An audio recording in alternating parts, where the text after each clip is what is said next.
bangsa Indonesia, rakyat Indonesia harus bersatu. Kalau tidak, siapa yang akan membela bangsa ini, saudara? Kalau bukan kita, siapa? Kalau bukan saudara, kapan lagi? Ini saatnya kita lawan daripada oligarki, daripada nepotisme, daripada apa yang dipulihkan 98. Mereka tolak daripada KKN, kolusi, nepotisme, dan korupsi. Itu semua menjadi musuh rakyat. Saat ini mereka melakukan nepotisme luar biasa. Haruskah kita diam saja? Haruskah kita diam saja? Haruskah kita diam saja? Tidak, saudara. Lawan, lawan, lawan. Allah kami kena berbalik. Assalamualaikum. Penentuan 2024, apakah Indonesia akan lepas ke tangan asing 2024? Hanya segelintir rakyat yang masih waras, yang bisa berpikir, yang masih bersikap proaktif terhadap keadilan, kebenaran untuk anak cucu kita. Bagaimana nasib anak cucu kita di kemudian hari jika Bawaslu, KPU, pemerintah dan lembaga semuanya bersikap hipokrit, munafik. Ketika konstitusi tidak dijalankan dengan benar, ketika konstitusi dikhianati, maka itulah terjadinya pengkhianatan terhadap rakyat Indonesia yang sudah menitipkan ribuan jutaan suara kepada sebuah lembaga. Ketika lembaga-lembaga itu mengkhianati, artinya perang antara pemerintah, lembaga versus rakyat. Oke? Ketika semua dikhianati, artinya rakyat perang terhadap lembaga-lembaga, terhadap pemerintah yang mencoba mengkhianati rakyat. Kami cabut mandat Anda. Kami cabut mandat Anda karena kami sudah menitipkan suara Anda, suara kami kepada Anda. Ketika Anda khianati, kami cabut, kami ambil, karena itu adalah hak kami. Itu suara kami, suara murni kami. Bawaslu, tinggal beberapa hari lagi, Anda kawal KPU. Jika pada endingnya KPU ternyata benar-benar berpihak kepada yang tidak benar, Anda berhadapan dengan rakyat. Kita berharap pada hak angket. Pertanyaannya, hak angket apakah akan tergulir dengan baik? Kita lihat dan akan kita kawal. Setelah itu, jika semua itu tidak terjadi, maka Jokowi harus mundur dengan terhormat atau terpaksa Anda kami mundurkan dengan parlemen jalanan. Oke, saya konsisten. Intikomnya, assalamualaikum warahmatullahi wabarakatuh. Tetap lempeng pada garis perubahan. Insya Allah kita akan hadirkan sama-sama perubahan di negeri ini. Allahu Akbar.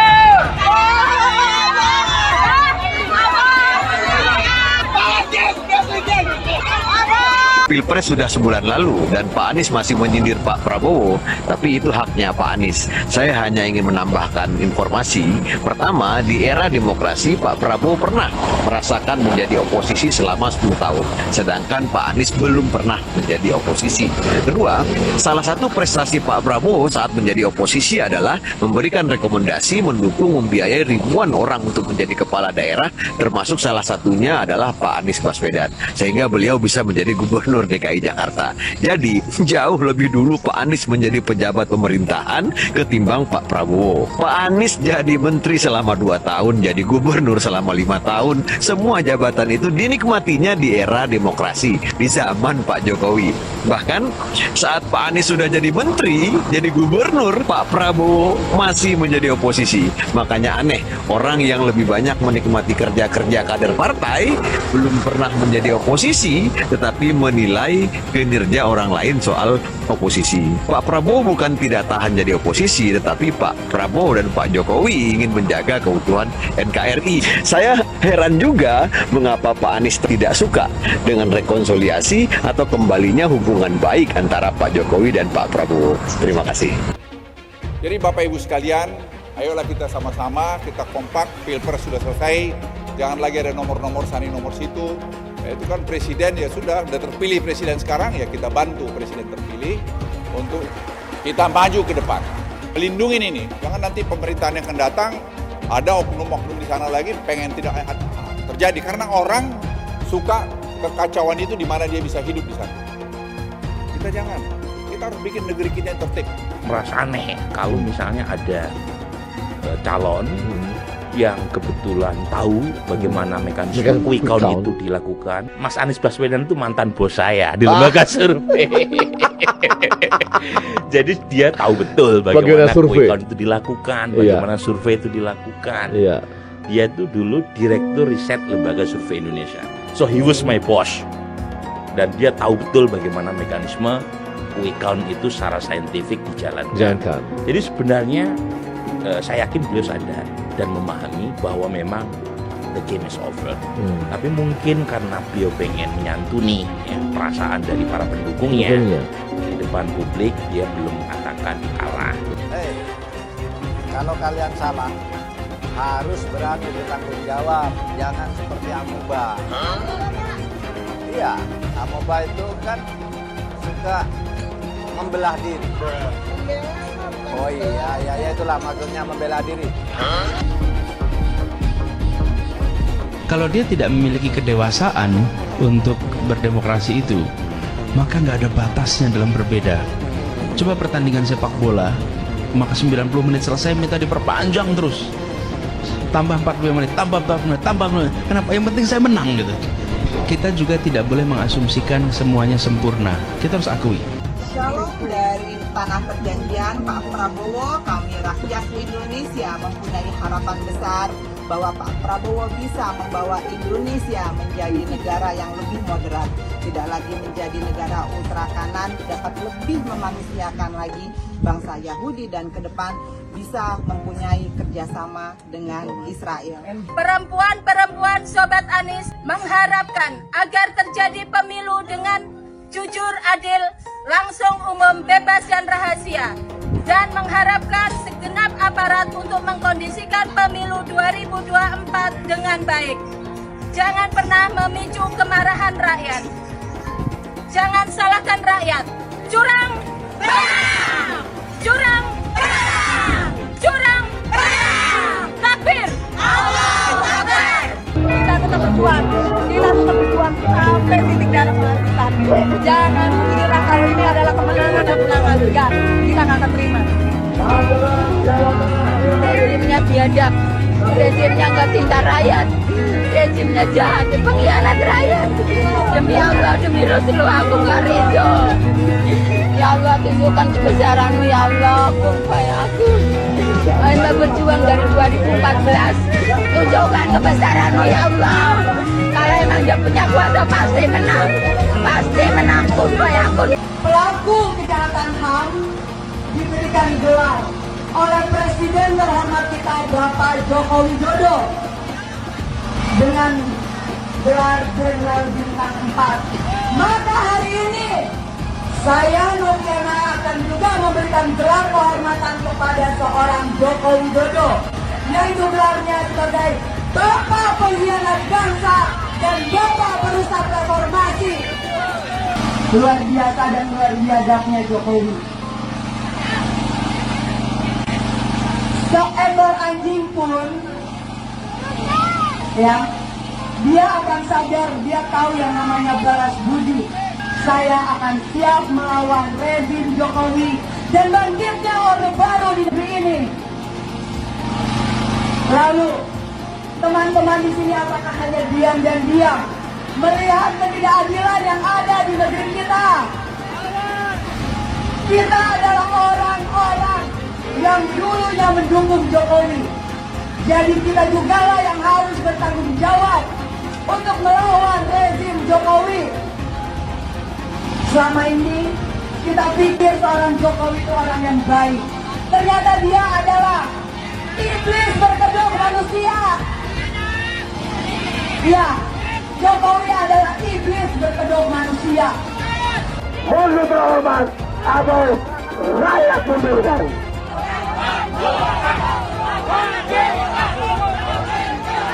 Pak Jokowi, Bapak itu presiden siapa sih? Kok Bapak nggak sayang sama rakyatnya? Keras, naik, segala naik, pajak naik. Bapak tuh kalau berhutang itu kira-kira mikirin dong. Kita rakyat generasi akan datang, Pak, anak cucu saya Jokowi mundur yang akan membayar hutang-hutang Bapak. Kalau batas atas nama Bapak, pakai gambar Bapak. Tapi saatnya hutang ke negara, atas negara, atas rakyat. Gimana ya, Den? Turun, Bapak harus punya rasa malu dong. Ya Allah, iya, nggak punya rasa malu, nggak punya rasa bersalah. Bapak tuh pura-pura nggak ngerti, itu pura-pura on, itu pura-pura wong deso. Bapak itu pura-pura pelangak-pelongo, padahal Bapak itu mematikan rakyatnya, Pak. Kasihan rakyat ini, jangan pura-pura pelangak-pelongo. Aku nggak tahu, kalau ditanya aku nggak tahu. Masa seorang presiden nggak tahu segala sesuatu permasalahan yang ada di negeri ini? Rakyat, Pak, turun aja Bapak. Nggak punya malu, Bapak ini. Kasihan Pak pada pejuang 45 yang sudah memerdekakan negeri ini. Menangis itu para arwah-arwahnya. Masih Bapak, seluruh rakyat Indonesia dari Sabang sampai Merauke, Pak. Semua itu rakyat. Aku pilih 02, tapi ada yang bilang pendukung 02 itu bukan orang cerdas. Tapi nggak apa-apa, memang aku bukan orang yang cerdas. Betul.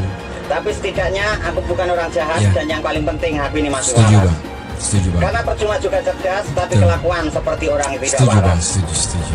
Dan yang jelas, mau pilih calon presiden mana saja itu bebas. Setuju. Karena berbeda pilihan itu boleh, tidak dilarang dan tetap sah. Jadi tak perlu lagi merendahkan, menghina kalau pendukung paslon lain itu semuanya goblok dan pendidikannya rendah. Ingat, dengan cara kau merendahkan orang lain tidak membuat dirimu terlihat cerdas dan gagah, tapi akan terlihat jauh lebih rendah daripada sampah. Orang-orang yang kalah itu harusnya sudah kasih pidato pengakuan. Kasih pidato pengakuan kekalahan, bukan malah mencoba untuk membuat hiruk pikuk, ya, apalagi kemudian mencari jalan lain di luar prosedur yang diberikan. Kalau sengketa hasil pemilu kan dan pelanggaran-pelanggaran itu prosedurnya sudah diberikan. Ya, pelanggaran lewat Bawaslu. Ya, kalau ada persengketaan hasil lewat Mahkamah Konstitusi. Tapi tampaknya dua pihak yang kalah tidak mau untuk menjalani prosedur itu. Mereka malah ingin mengalihkan prosedurnya ke proses politik.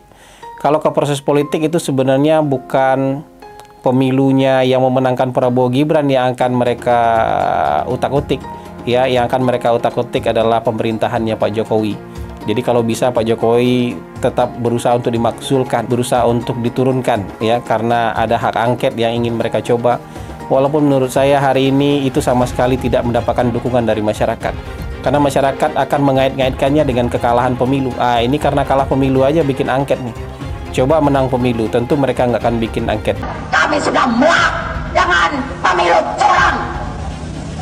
Kami datang ke sini sebagai rakyat sipil bergerak. Kami cinta yang namanya keadilan. Kami cinta namanya perubahan. Kami muak dibohongi, dicurangi. Dengan siapa? Tanyakan sendiri dengan hati kalian. Pengen perubahan, tapi kalau diajak bergerak untuk menegakkan keadilan di kantor KPU, KPU itu curang. Saya tanya kepada KPU, goblok nggak? Goblok apa enggak? Tolol apa goblok? Ngakunya insinyur, ngakunya profesor, tapi diajak jebun neraka. Dia mau dengan money dan jabatan yang terjual belikan negara kita oleh siapa? Komunis Cina. Ini fakta. Kalian gak usah takut menyampaikan kebenaran. Kalian gak usah takut. Yang hak katakan hak, batil katakan batil. Allahu Akbar.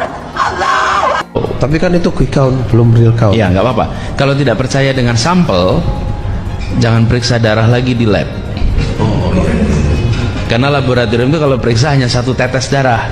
Kalau kita tidak percaya untuk mengetahui keseluruhan darah yang ada mengetahui. Tapi kalau kita tidak percaya dengan satu tetes darah, maka sedot seluruh darah. Ya, yang pertama saya ingin menyampaikan terima kasih kepada partai pengusung, pendukung, seluruh masyarakat dan relawan ya atas hasil quick count-nya. Tapi biasanya kalau quick count yang seperti ini kan ada yang nanti tidak setuju kan. oh jangan diklaim dulu lah, kalau menang tunggu real count. Maka saya ingin menyampaikan terima kasih juga terhadap seluruh aparat yang sudah menjaga dan yang ada di sini sangat baik sekali begitu sehingga Jawa Tengah aman ya. Tahap pertama adalah tahap di mana satu kemenangan berdasarkan quick count. Yang kedua adalah apa yang ada di real count nanti. Maka apapun namanya deklarasinya ada deklarasi quick count dan deklarasi real count. Banyak yang kebakaran jenggot nih karena Prabowo Gibran menang telak sekali putaran. Saking gak terimanya, semuanya tuh pada nuduh curang. Bilang rip demokrasi lah, selamat datang rezim otoriter lah, bilang inilah, bilang itulah. Sorry to say ya, kubu 01 sama 03 yang gak terima kekalahan harus denger nih nasihat dari Pak Mahfud MD. Kata Pak Mahfud MD, orang yang takut kalah itu selalu menyerang. Semua pemilu dituduh curang oleh yang kalah. Intinya kalau kalah mah kalah aja. Mereka yang kalah akan cari 1000 pembelaan untuk menolak kekalahannya. Ingat, jujur atau curang itu subjektif. Yang kalah selalu merasa dicurangi. Tapi kemenangan itu objektif. Begitu juga dengan kekalahan. Ya udahlah, yang kalah terima aja. Dan semua yang pelaku curang wajib didiskualifikasi. Audit KPU, audit ketua KPU, audit anggota KPU, audit sistem KPU. Temukan siapa pelaku pidana, tangkap dan hukum. Baru kita pikirkan pemilu ulang. Kalau tidak ada audit KPU, tidak ada audit ketua KPU, maka kita wajib menolak apapun hasil dari yang diputuskan oleh KPU. Siap lawan, siap lawan, siap lawan, Allahu Akbar. Menyikapi perhitungan suara pemilu, kami sampaikan hal-hal sebagai berikut. Memprotes keras deklarasi pemenangan 02. Kedua, mendesak kepada yang berwenang untuk mendiskualifikasi Prabowo Gibran sebagai paslon 02 pada Pilpres 2024. Pemunculan nama Gibran Rakabuming Raka sebagai calon wakil presiden 02 yang dilakukan melalui rekayasa hukum yang sangat memalukan dan langsung disambut oleh KPU tanpa lebih dahulu menunggu revisi peraturan KPU telah nyata-nyata telah mengkhianati konstitusi. Presiden yang nyata-nyata bersikap cawe-cawe terhadap pelanggaran pemilu 2024 dengan mengerahkan aparat pemerintah mendukung pemenangan paslon 02 sangat menodai demokrasi di Indonesia. Kami mendesak Presiden Joko Widodo dan semua penjabat yang telah merusak demokrasi dan hukum Indonesia secepatnya mundur atau dimajulkan. Seharusnya pemilu diulang sampai Anies menang. Catat ya, tahun 2024 pasti ada yang menuding KPU itu curang. Pilpres, apakah curang? Pilpres juga ada curang, tapi itu di bawah, bukan kontestan, bukan pemerintah.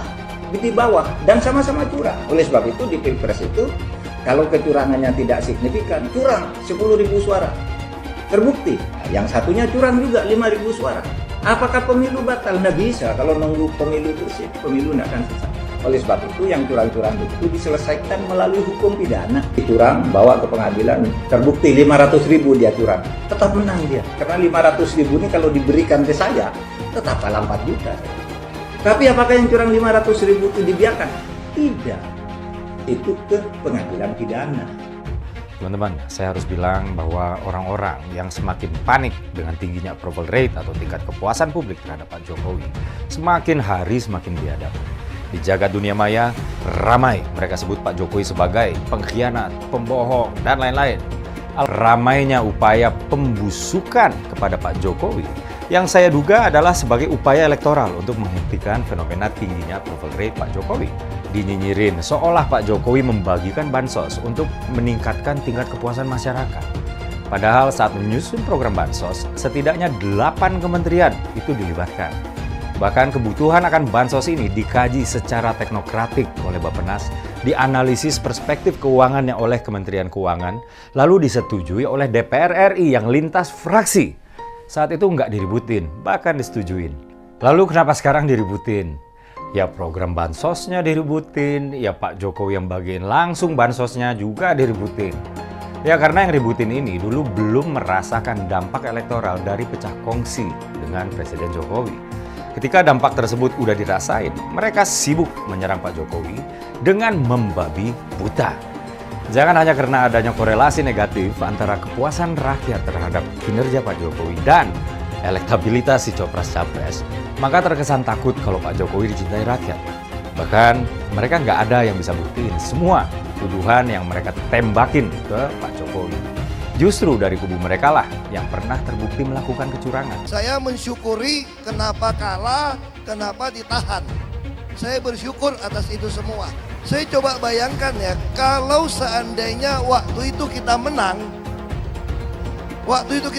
gitu ya, hari ini belum tentu kita bisa nikmati seperti ini. Kita bersyukur 5 tahun Tuhan izinkan kasih ke orang yang pintar ngomong untuk kerja.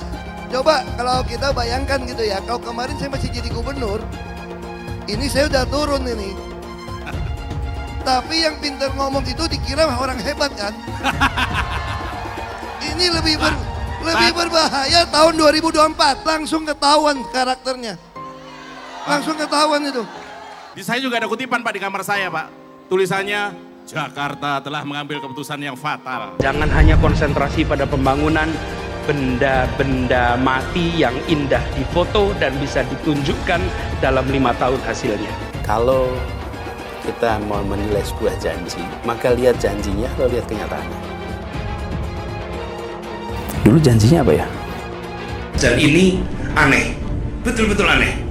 Ini bukan kampanye, tapi saya sampaikan sini. Di satu sisi menyiapkan jalur-jalur air untuk dikirim ke laut, di sisi lain di lautnya dipasang dengan pulau reklamasi, tinggal tunggu waktu jadi rob, air balik. Dan ini melawan sunatullah. Kenapa? Air itu turun dari langit ke bumi, bukan ke laut. Harusnya dimasukkan ke dalam bumi, masukkan tanah. Di seluruh dunia air jatuh itu dimasukkan ke tanah. Bukan dialirkan pakai gorong-gorong raksasa ke laut. Jakarta telah mengambil keputusan yang fatal. Bukan banjir, itu memang parkir air. Bukan banjir, itu memang parkir air. Masyarakat berkeliling dengan membawa toa untuk memberitahu semuanya, termasuk sirine. Ibon 82 miliar. Apa alat transportasi yang dimiliki oleh hampir setiap orang? Alat transportasi yang dimiliki semua orang adalah kaki. Kalau seandainya orang Jakarta percaya Pak Anies jadi gubernur pun, saya berani jamin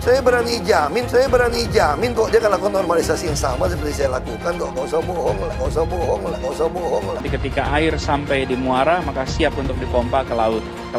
Pancasila Soekarno, ketuhanan ada di pantai. Anak Tuhan dari mana? Kalau Yesus anak Tuhan, bidangnya siapa? Besok di seluruh wilayah Indonesia kami katakan dan Iblis hanya menggoda orang yang beriman. Makanya jarang-jarang orang kafir kerasukan setan. Yang kerasukan setan itu orang baik-baik. Jarang, saya belum pernah nengok Cina kerasukan setan. Pernah tak Ahok itu kerasukan setan? Enggak, setannya juga. Karena sesama setan dilarang saling menggoda. Karena di salib itu ada jin kafir. Karena di salib itu ada jin kafir. Karena di salib itu ada jin kafir. Haleluya. Kepalanya ke kiri apa ke kanan?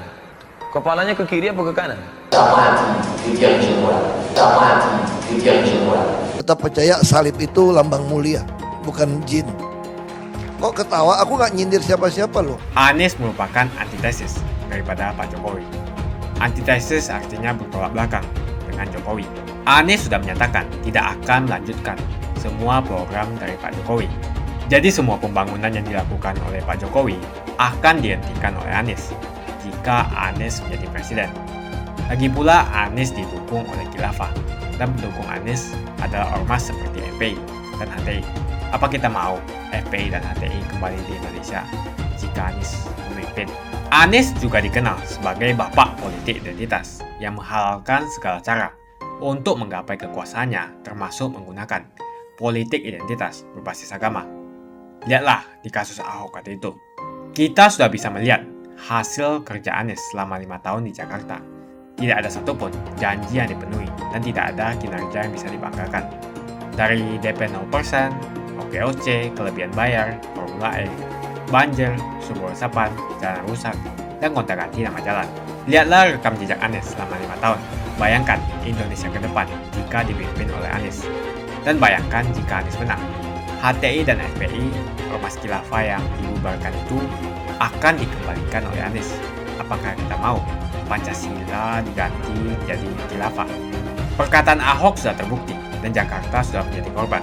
Jangan biarkan Indonesia menjadi korban kibulan Anies Baswedan. Umat minoritas, terutama kaum Tionghoa, tidak akan memilih Anies Baswedan. Kabar itu makin kencang bahwa sesudah pensiun dari presiden di Oktober nanti, Jokowi akan bergabung di Golkar sebagai elit pimpinan di sana. Nah, pertanyaannya, bagaimanakah kira-kira peluang Jokowi nanti di Golkar, apalagi dalam posisinya nanti yang diperkirakan sangat tinggi? Kabarnya nih, Jokowi diproyeksikan akan menjadi ketua umum Golkar atau ketua dewan pembinanya gitulah. Naiknya suara Golkar yang begitu signifikan dari 2019 ke 2024 bisa dibilang itu bukan hanya berkat ketua umumnya Airlangga Hartarto saja, tapi sebagian besar juga berkat cawe-cawenya Jokowi. Dan itu bukan hanya Jokowi, kemungkinan besar keluarganya semua akan dipindahkan ke Golkar. Mulai dari Gibran sampai ke Bobi yang sampai sekarang masih di PDI Perjuangan. Dengan begitu, dari jumlah total kursi di DPR RI sebanyak 575 kursi, Golkar bersama PDI Perjuangan diperkirakan bisa mendapatkan 100-an kursi. Tahun 2019 lalu, Golkar hanya mendapat suara sebanyak 12,31% saja. Tetapi di tahun 2024 ini, suara Golkar melejit di angka 15% suara menurut hasil quick count. Dan kalau Golkar diperhitungkan mendapat kursi lebih banyak dari PDI Perjuangan, maka Golkar bisa mendapatkan kursi istimewa, yaitu kursi Ketua DPR RI. Ini yang menjadikan Golkar itu begitu seksi untuk dikendarai.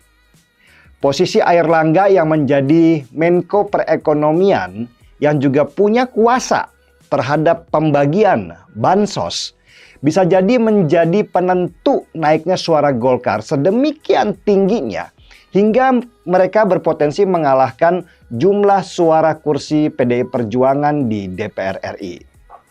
Bahkan Kaesang juga kabarnya akan dipindahkan ke Golkar. Karena PSI bisa dipastikan tidak akan lolos ke Senayan dan akhirnya akan ditinggalkan begitu saja karena Golkar itu lebih seksi dan menarik buat keluarga Jokowi. Tentu, kabar Jokowi akan masuk Golkar ini membuat resah berbagai elit di Golkar. Yusuf Kala termasuk yang menyuarakan isu akan masuknya Jokowi ke Golkar dan mengincar posisi di elitnya di Golkar.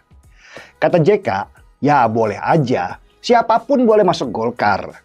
Tapi untuk menjadi ketua umum partai, wajib sudah menjadi kader Golkar selama 5 tahun. Lalu siapakah yang dimaksud dengan orang luar itu? Apakah itu Jokowi? Ya belum pasti sih. Tapi kalau melihat benang merahnya dari kabar Jokowi yang dari PDI Perjuangan dan hendak masuk ke Golkar, bisa dibilang yang dimaksud orang luar itu adalah siapa lagi kalau bukan Jokowi. Nah, perkataan JK ini tentu menyinggung posisi Jokowi yang selama ini menjadi kader PDI Perjuangan. Sehingga nggak mungkin menurut JK ujuk-ujuk dia menjadi ketua umum di Golkar. Dan isu akan masuknya orang luar ke dalam Golkar ini juga disinggung oleh Luhut Binsar Panjaitan yang menjadi ketua Dewan Penasehat di Golkar.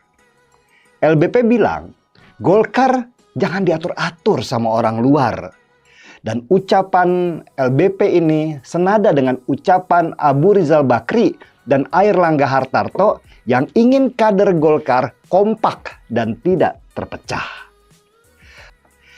Tetapi yang menarik, seorang ketua Dewan Pakar Golkar, yaitu Ridwan Hisam, mendadak berkata bahwa sebenarnya Jokowi itu sudah menjadi anggota Golkar sejak tahun 1997. Berarti udah lama banget ya. Alasannya Ridwan Hisam, Jokowi itu sudah menjadi pengurus asosiasi pengusaha mebel dan biasanya pengurus asosiasi itu adalah kader Golkar. Jadi kalau Jokowi mau menjadi ketua Golkar, dia tidak perlu harus mengubah ART Golkar yang mewajibkan syarat untuk menjadi ketua umum harus jadi kader Golkar dulu 5 tahun lamanya. Sementara itu, partai lain yang juga resah dengan naiknya suara Golkar dan resah dengan kabar Jokowi akan memimpin Golkar tentu adalah Gerindra.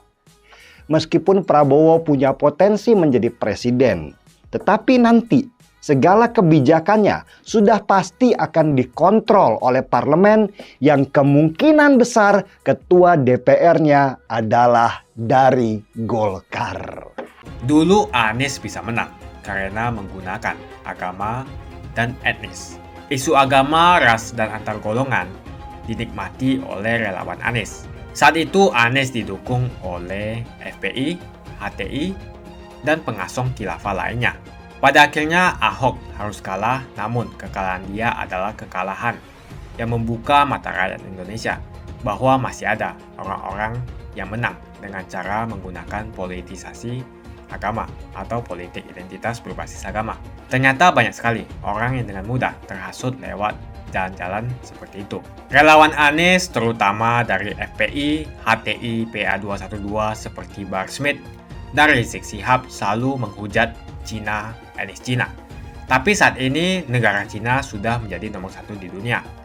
Saya bangga sebagai Cina. Etnis Tionghoa dicap sebagai pemberontak, sedangkan etnis Arab dianggap sebagai Tuhan atau tuan dari pribumi.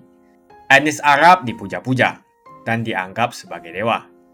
Lihat saja Rizik Syihab dan Bahar Smith dipuja-puja, padahal mereka mengujar kebencian. Pengasong khilafah seperti Rizik Syihab, Bahar Smith, dan teman-teman, mereka hanya buat gaduh di Indonesia.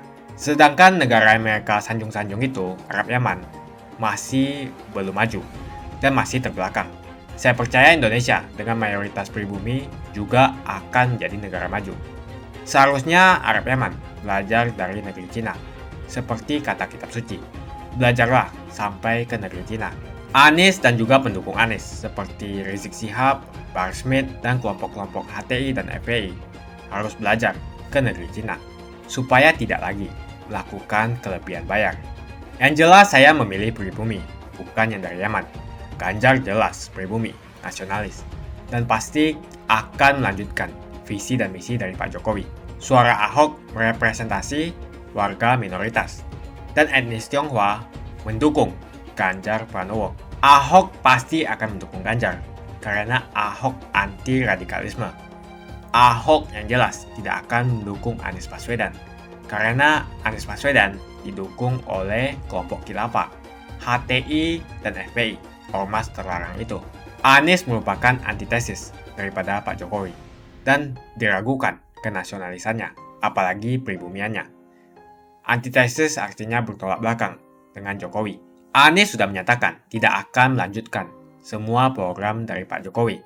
Jadi semua pembangunan yang dilakukan oleh Pak Jokowi akan dihentikan oleh Anies jika Anies menjadi presiden. Lagi pula Anies didukung oleh khilafah dan pendukung Anies adalah ormas seperti FPI dan HTI. Apa kita mau FPI dan HTI kembali di Indonesia jika Anies memimpin? Anies juga dikenal sebagai bapak politik identitas yang menghalalkan segala cara untuk menggapai kekuasaannya, termasuk menggunakan politik identitas berbasis agama. Lihatlah di kasus Ahok kali itu. Kita sudah bisa melihat hasil kerja Anies selama 5 tahun di Jakarta. Tidak ada satupun janji yang dipenuhi dan tidak ada kinerja yang bisa dibanggakan. Dari DP 0%, OKOC, kelebihan bayar, Formula E, banjir, sumber resapan, jalan rusak, dan gonta-ganti nama jalan. Lihatlah rekam jejak Anies selama 5 tahun. Bayangkan Indonesia ke depan jika dipimpin oleh Anies. Dan bayangkan jika Anies menang, HTI dan FPI, ormas khilafah yang dibubarkan itu akan dikembalikan oleh Anies. Apakah kita mau Pancasila diganti menjadi khilafah? Bagian Indonesia Timur yang mayoritas non-muslim seperti Bali tidak akan setuju dengan khilafah atau sistem khilafah. Mungkin Indonesia akan bubar jika Anies menjadi presiden. Perkataan Ahok sudah terbukti dan Jakarta sudah menjadi korban. Jangan biarkan Indonesia menjadi korban kibulan Anies Baswedan. Umat minoritas, terutama kaum Tionghoa, tidak akan memilih Anies Baswedan. Saya yakin karma Ahok mengejar Anies Baswedan. Dulu Anies memainkan politik identitas kepada Ahok. Sekarang Anies dipertanyakan kepribumiannya karena dia teriaman. Itu saja opini saya hari ini. Tuliskan opini kalian tentang Anies Baswedan. Jika kalian setuju dengan pendapat saya di video ini, pastikan kalian menekan like di video ini dan bagikan video ini ke teman dan family Anda supaya mereka semua mengetahui tentang informasi ini.